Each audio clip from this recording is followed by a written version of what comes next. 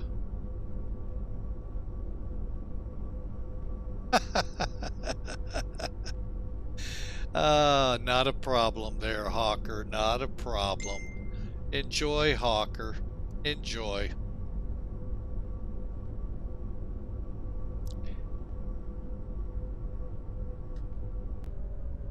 Alright, so let's swing around again. I mean, this is not bad, folks. That looks pretty good.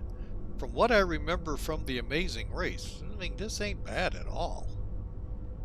So, but we're going all the way down here. We're going to probably park in A1 like my initial screenshot was of the day.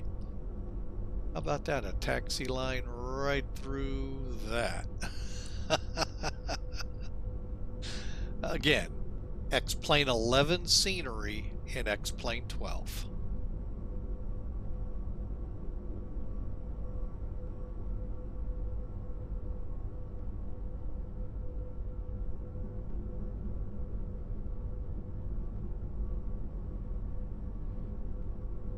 And we'll see how the jetways look, if they've improved.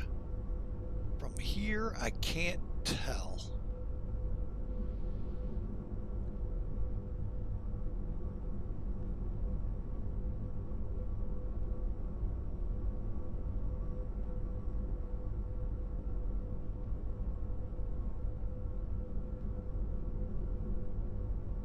Oh yeah, Spaceman, I know exactly the suffering, and I knew that's why I turned the clouds off.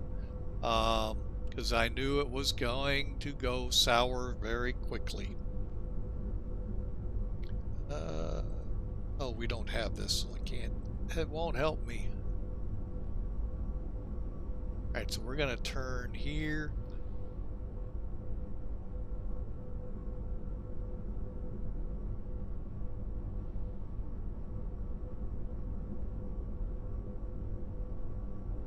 How the jetways looking? I think they got that fixed. I think. We'll see. We're not there yet, folks. From a distance, they don't look too bad yet.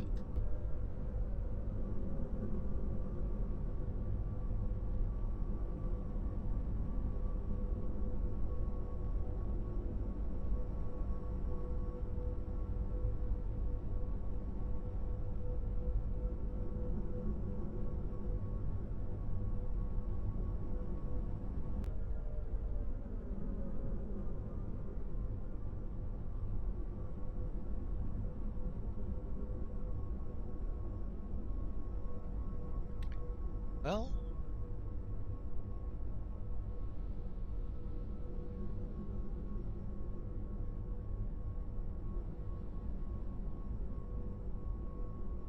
all right, folks, we're rounding that final curve, and I'm here to tell you, I think the jetways are not hosed up like they've been in past streams. You've seen them, especially if you saw Reagan. That one when I went in there, Austin actually locked up right before I was able to do the rewind. So, but I do know the jetways I don't think hooked up here. I've noticed when there's multiple, I guess it's because it doesn't know which one.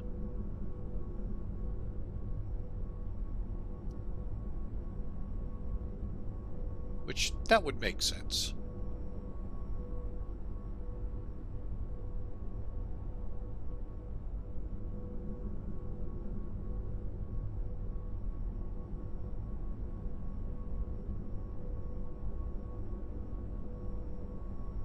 Alright, brakes are set. Alright, so, now, again, remember, the big thing here is no APU. So we need to shut down 3 of the 4 engines.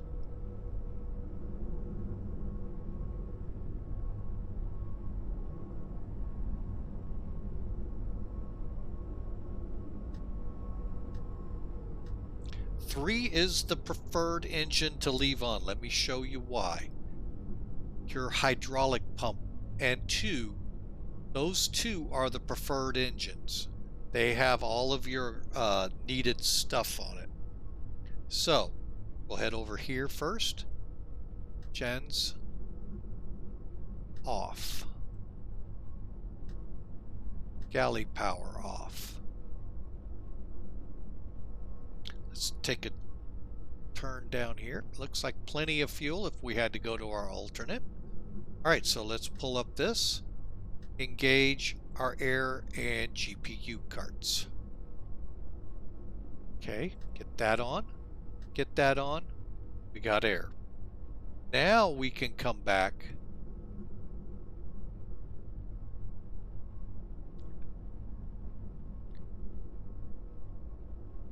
and kill number 3. And that way we stay under power.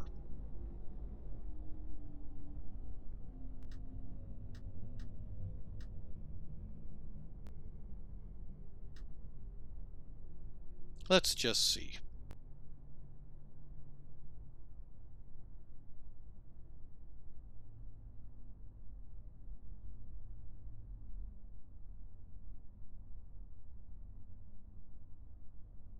There you go, folks. There is a good look. Here is the reason I think a lot of it changed with a little bit of the mishaps that happened. They had a couple crashes. Well, most airports will eventually. But coming over the heavily populated area that they were, they kind of figured, let's get them out over the water, be safer. And that's where the new airport came in. All right, so we are in, folks. First things first, let's see, will it file my report?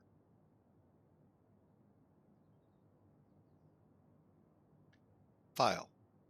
Survey says, error, that normally happens. Let's head over here, Dashboard. Still logged in. That doesn't usually happen. And reports. And it has been accepted.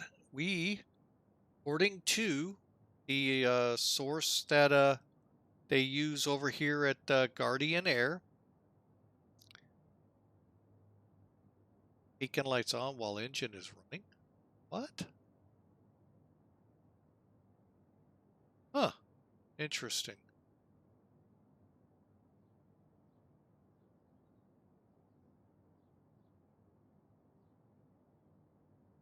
And just making sure landing fuel 15,000. Actually, that's... I'm glad we added the weight, folks, because that's close to what I was supposed to have.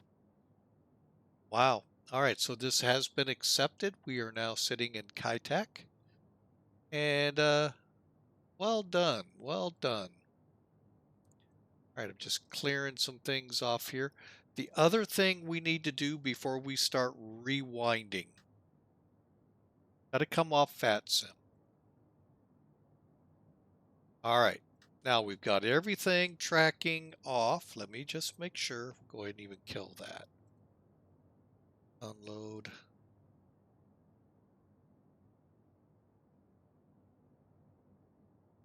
Cool. All right.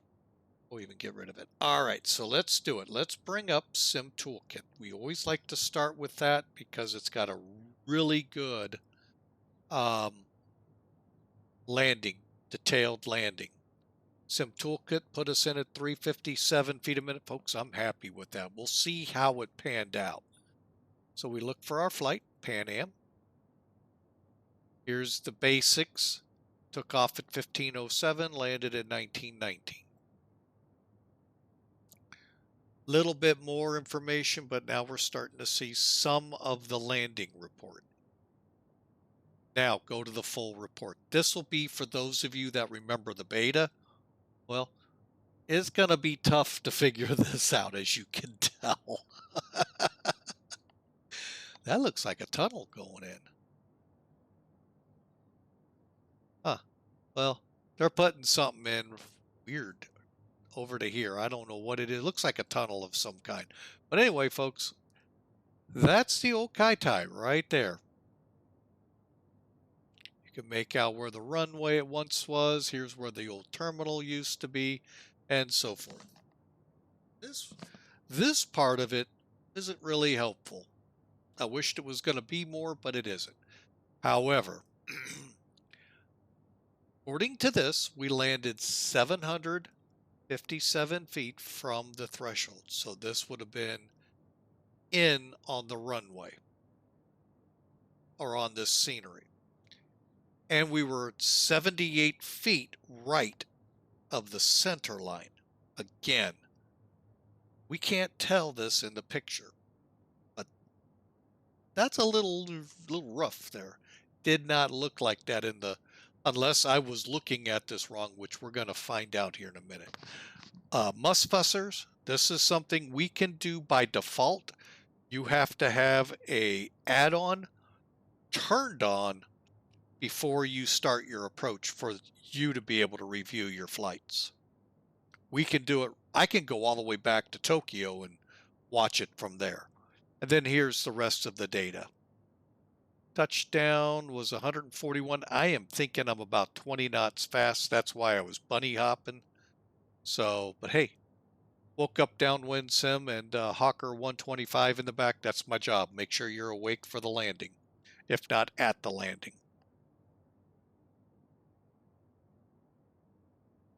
All right, folks, so we're going to go ahead and get rid of Sim Toolkit.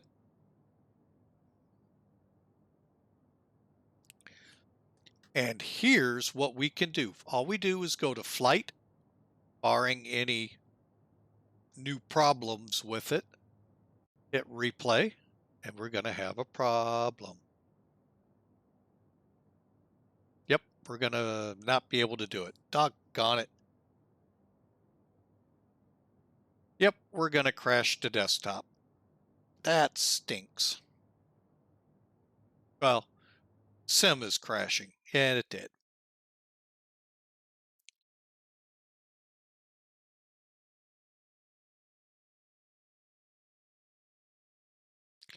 That happens, folks. And hang on a second. Oops, can't do that one now. Well, that's a bummer. I was kind of looking for it. Musfussers, you outdid me again today.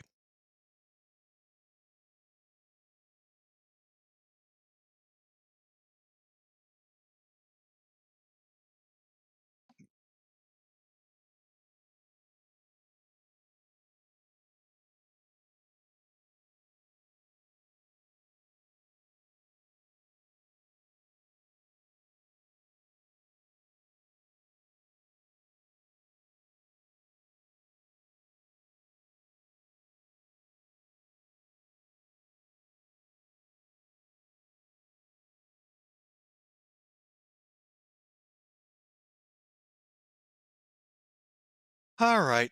Well, bummer. Sending, sent, and it is what it is, folks.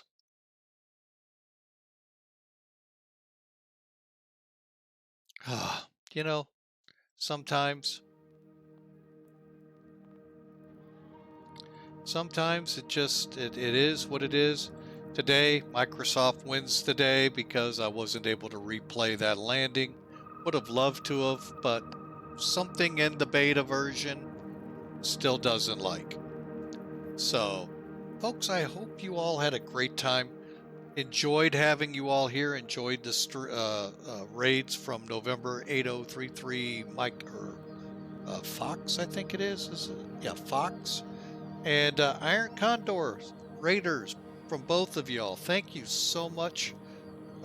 We appreciate you. We appreciate those two streams a lot. You can find them here as I shout them out here.